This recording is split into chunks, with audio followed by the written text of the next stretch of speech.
and welcome to this rapid fire event with Change Institutes International.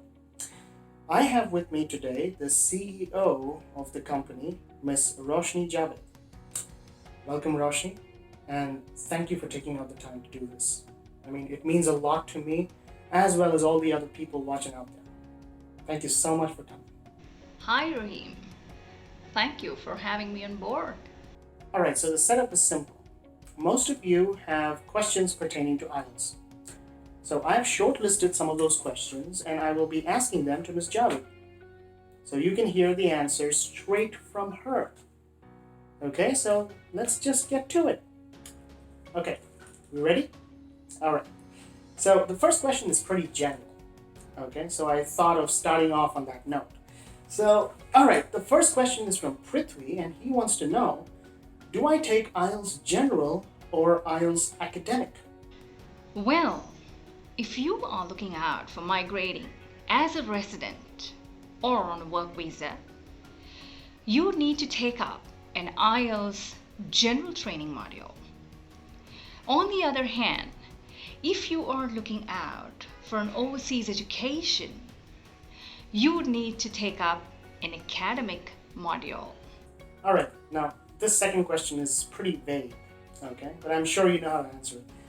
What time should I arrive for the test? I would recommend you to show up 30 minutes prior to the test. Like I said, the first few questions are going to be very generic, okay, so that we get you eased up on the interview. All right, the third question is from Ajmal, and he wants to know, what do I need to bring on the test day? Apart from your passport and a printout of the hall ticket, everything is provided at the test center. In fact, even your wristwatches and your car keys need to be surrendered at the counter with a token. Okay, the next one is quite a mouthful. This question is from Malaika, and Malaika wants to know, can I directly write answers onto the answer sheet during the IELTS listening test? It will save me 10 minutes. I would certainly not recommend this, as there is a possibility of committing errors. Okay, the next question we have is from Shruti, and she wants to know, am I permitted to ask for additional sheets during the writing exam? Yes, you certainly could ask for additional sheets. Nonetheless, you need to keep a watch on your word limit. Moving on, Lohit asks, I'll be attempting IELTS next week. What is the best way I can improve on my vocabulary?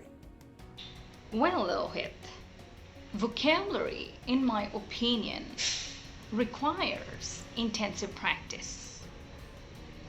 And since in your case, you are planning to take up IELTS the next week, I would recommend you some early and additional practice.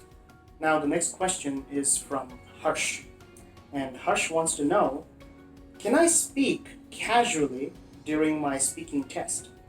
If no, then what level of formal speaking must I adopt? Well, Harsh, this is a very interesting question. Since we are non-native speakers of English language, I would certainly recommend you to speak formally, but naturally. The next question is from Kaveri, and she says, I'm scared about the speaking test and the writing test. What do you suggest? Yes, speaking and writing can be a little scary if you look at it, but what would you have to say?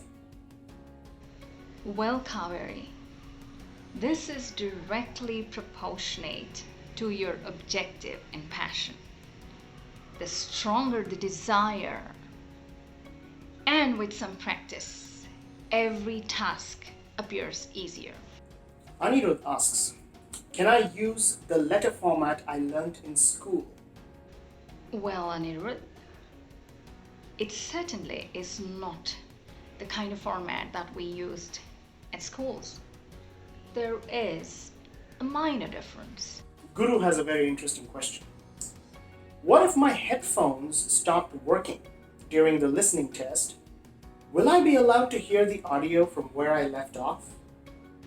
As per the information received from the IDP office, in case of technical issues during the listening test, a retest is a possibility for the IBD students, and in the case of hand-based test, the student is permitted to continue from where there is a breakup. Purnima has a question. What is coherence and cohesion in IELTS writing and speaking? Coherence and cohesion refers to the structure and flow of information in an essay. In fact, flow refers to the way your ideas are connected logically and skillfully. Along the lines of the previous question, we have another question. Sneha wants to know, what is lexical resource in IELTS writing and speaking? Well, Sneha, as mentioned during the early part of this interview, lexical resource or vocabulary, as it is popularly known, needs some intensive practice. In fact, it is directly proportionate to the current proficiency level of a student. That was an important point that needed answering. Well, moving on to my next question. This question is from Sachin, and he'd like to know, I've been acquainted with the American spelling for most of my life. Is it going to affect my score if I spelled my words the American way? Well, it certainly will not affect your scores. No. All right, the next question is from Shweta, and she asks, in part 2 of the speaking test, what if I hit a block and have nothing else to say? How can I avoid this? Well, Shweta, this is a very interesting question. One of the most important and interesting factors in the speaking test is the topics covered under the speaking test is not or are not academic specific or industry specific. All the topics covered under the speaking test are very generic. Secondly, the question is broken down into small sub-questions for easy comprehension and a micro approach while answering. Thirdly, you also have time to make notes and provide your answer. And finally, there is no question of a block while you consider all these aspects, unless your level of proficiency is at A1. The next question is from Arfa, and we're kind of getting close to the end of our rapid fire event. So this question is from Arfa, and she wants to know, I find sections 3 and 4 of the listening test to be the hardest, especially the multiple choice question type. How can I go about cracking this?